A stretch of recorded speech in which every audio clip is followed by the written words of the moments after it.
Well, it's early in the morning. I wouldn't say this is a cool morning, but we did have a little cold front. I'm down here. I'm at my mom's house. This is kind of this isn't where I grew up. Like, this is the neighborhood I grew up in. There's just got woods around me, right? This is the neighborhood. I grew up a couple streets down, and this is nice compared to where I grew up. However, I'm down here doing a little hunting, right? Doing a little dove hunting.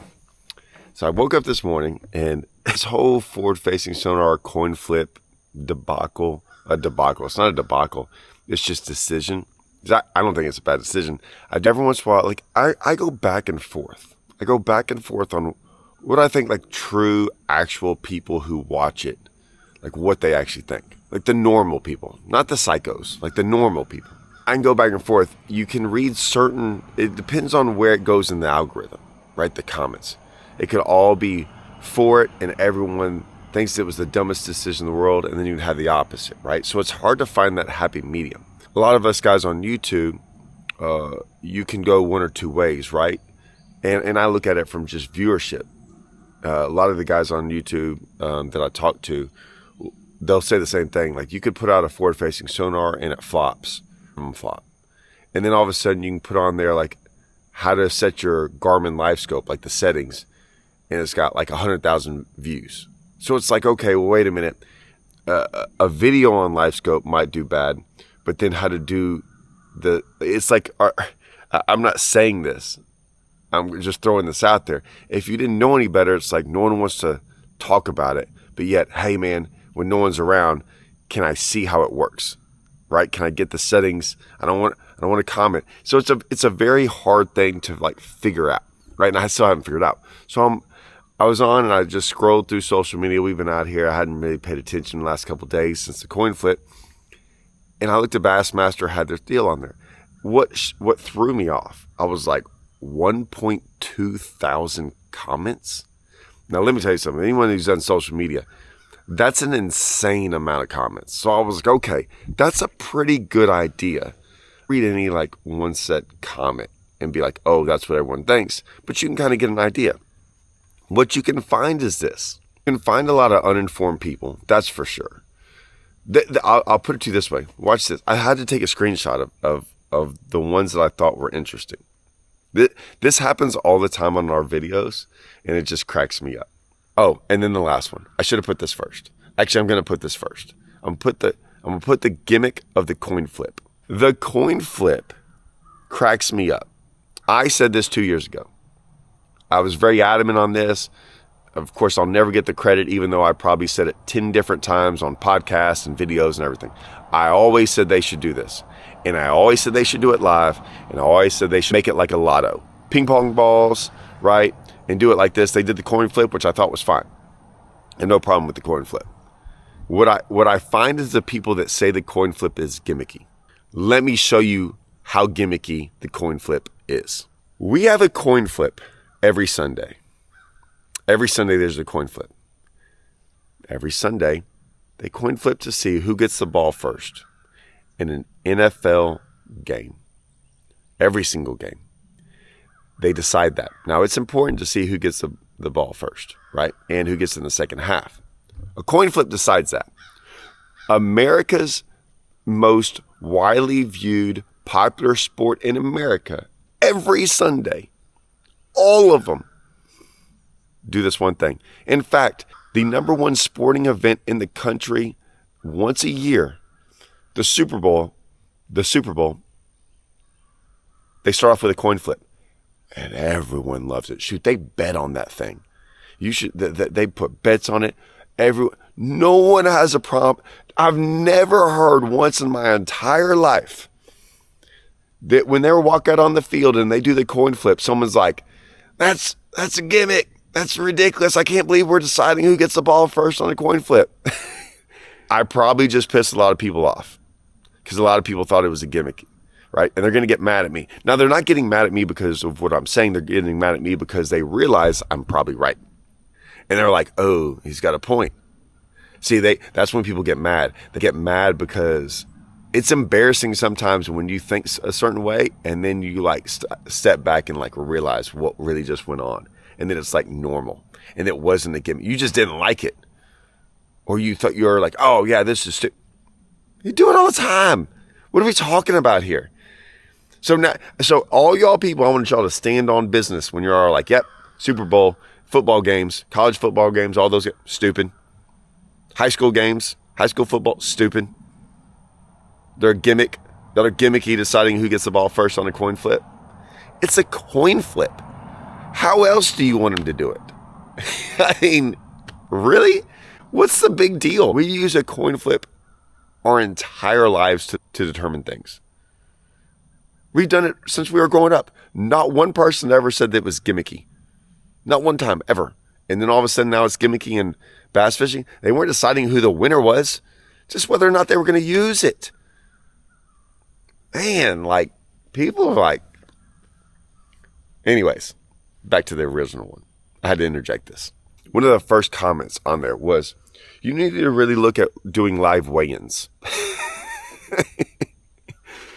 If you want to protect the resource like you preach on, do away with live weigh-ins. Then the next comment under that is like, you need to close the season during the spawn. I'm laughing because we're talking about a coin flip and forward-facing sonar, and you interject live weigh-ins and close the season during spawn, right? So like, you get those guys that like, I totally disregard them, but that is one of the first comments I saw. The first one, and I started laughing about that. So like, those are the crazy people that want to do away with fishing, right? They just want to do away with fishing. Don't get that confused, guys. Don't get that confused that they're trying to help the sport. They are Karens that don't want people fishing. They're the same people that don't think we should use hooks to catch fish. They're the same people that if a fish, is not placed back in the water perfectly and let swim off, it dies. Like if you throw a fish back, dead. It's just insane, those people, right? So, but I'm just saying, there's those people out there. Jordan Lee gets on there. Now I'm going to commend Jordan Lee. Jordan Lee coming on one of my videos the other day, and I loved it. Jordan's at that point in his life. I love when people get at this point in their life. These are the people I enjoy. Jordan now is at the point in his life. He doesn't care. And I love it. He's voicing his opinion. And I will admit, I don't even have to agree with Jordan. I do agree with Jordan. I don't remember not really. I think we got on into it when we did we had different thoughts. It's not like we disagreed. We had maybe a different thought when we did that Matt Panger and the Classic, I don't know, a year or two ago. But like maybe on one thought of the 10 we were talking about. But I mean, 95% of the time I agree with Jordan. Like I haven't really seen him take a bad take on anything. So it might just be like how we could fix something, which I don't think any of us, like my best friends, we always don't see eye to eye, or like we have different, like we could just take a little bit of a fork in the road, but it's not a major fork. It's like we're on the same track. We just have different paths to get there. That's it. But for the most part, yeah. So like he said, I agreed with how the comment that Chase made, while innovation should remain part of bass fishing, no single technology should define it. That was just Jordan, right? And Jordan's allowed to have his opinion because he's fishing there. Like it's totally fine. So this guy says, so it's okay to have special lures, reels, line, boats that could give you a competitive advantage, but allowing everyone to have the same technology is not. So listen, you can go off of a lot of different things, but like, be careful when you compare things, because I've never seen line, lures, I've never seen a lure come along for 4 to 5 years and dominate every sport. I sure didn't think lines do. Years, every single person out there, when boats were a thing, right? Everyone was talking about boats, and everyone was like, I can catch fish out of this boat, and my canoe better than that. Boats don't catch fish, right? And which I always disagreed with.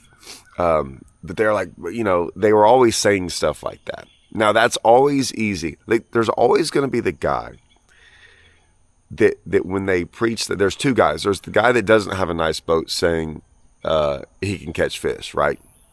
Which he can. He can catch fish on a calm day. Anyone, and let me tell you this. This is my stance on this.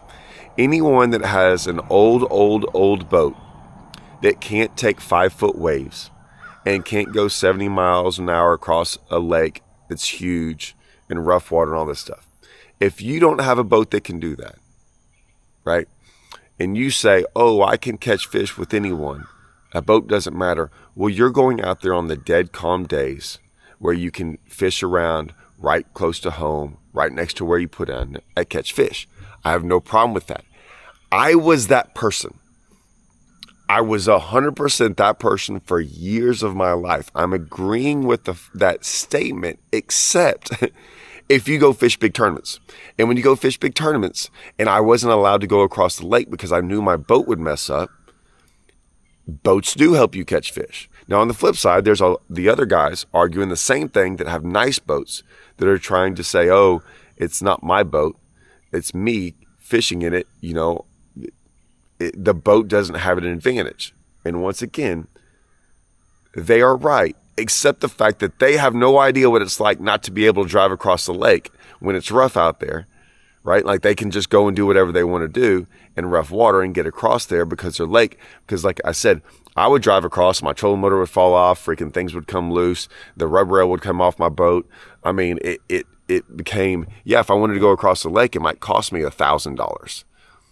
So I don't want to get into that, but my point being, for years that was a whole thing. Now you don't hear about it anymore. But the boat's not catching you more fish. It's just in the sense of there's still a line where, like, if you all have the same exact boats, then it's the same point, right? If you're all just stuck there on the water and can do whatever you want to do, a boat's not helping you catch fish.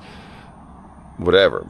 I don't know how these weird, crazy arguments and like when they compare things, I don't know how that's like a comparable thing.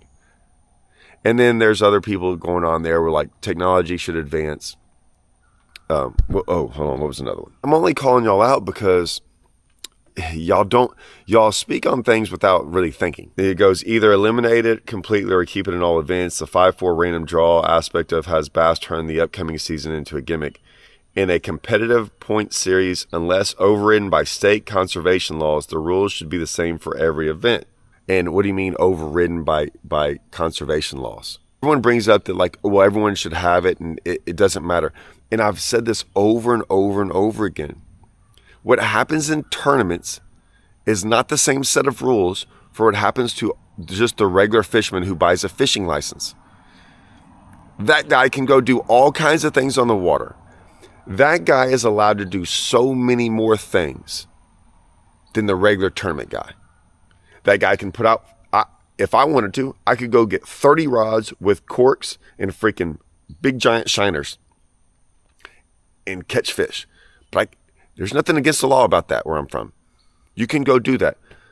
Water dogs, all kinds of things. And go catch freaking giant bass, keep them, clean them, eat them, do all that stuff. But in a tournament, you're not allowed to. You can go troll all day long anywhere out there on public waters and catch fish. Bass tournaments, we're not allowed to do that. Do you see? There are so many things. Like fishing, they actually want you to catch fish. Imagine that. Like, they don't put too many limits and laws on us. The only thing they really care about, for the most part, is make sure you have a fishing license and make sure you don't have over your limit. Other than that, most of them don't care. And like everyone's going to, even if you bring up boats and stuff, they care about your vessel. They care about if you're safe. But if you're from the bank, other than like a cast net and some dynamite, they don't really care how you catch them for the most part, right? They're cool with it. So it's a totally different thing. And like I said, they don't even want you to throw them back. They want you to keep them.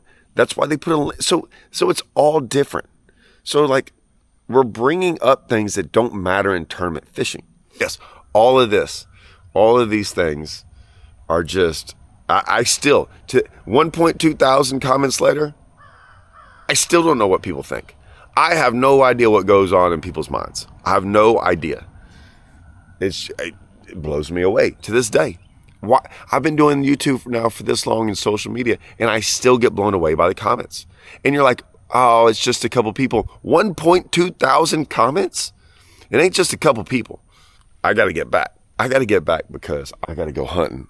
We're going hunting this evening, and then back to the house. Oh, here's the other thing. I'm going to go around and get this footage. I don't know if y'all want any of this. I'm going to go show y'all how I grew up. Like where I used to fish, and then why some of these lakes, like this one, they suck. I was talking to my buddy last night, my fishing partner that I grew up around here with, and I was like, hey man, what if we grew up fishing now? Like today, and I lived here. I don't think I'd be a guy who's made a living fishing his whole life because of the way everything on this lake has changed, and like why certain lakes get harder over it. It's not always like technology and people fishing and pressure. I can show you why this lake has. And I think it happens to a lot of lakes. People just don't realize the effect it has on it. And to be honest with you, I don't even know how you fix it. There's ways to fix it, but you have to fix it. It's not a permanent fix. I don't know of one yet. But I'm going to go around if y'all want to. I think I might go around and do it. I don't know if I'll make the video. Maybe I'll wait to see if people comment on it. I think it'd be a pretty cool video. But either way, that's what I'm about to go do. I might get my son, drive around, go show y'all how I grew up, walking the banks, or the little things I had to do to fish. I sure went on a $100,000 boat with all the technology and doing all that. No, it's just a rod, reel, and a plastic worm. Maybe a speed trap and a topwater too. I had a couple other things. I grew into those eventually, but for the most part, it was just a Texas rig worm for a while. Let's see that maybe tomorrow.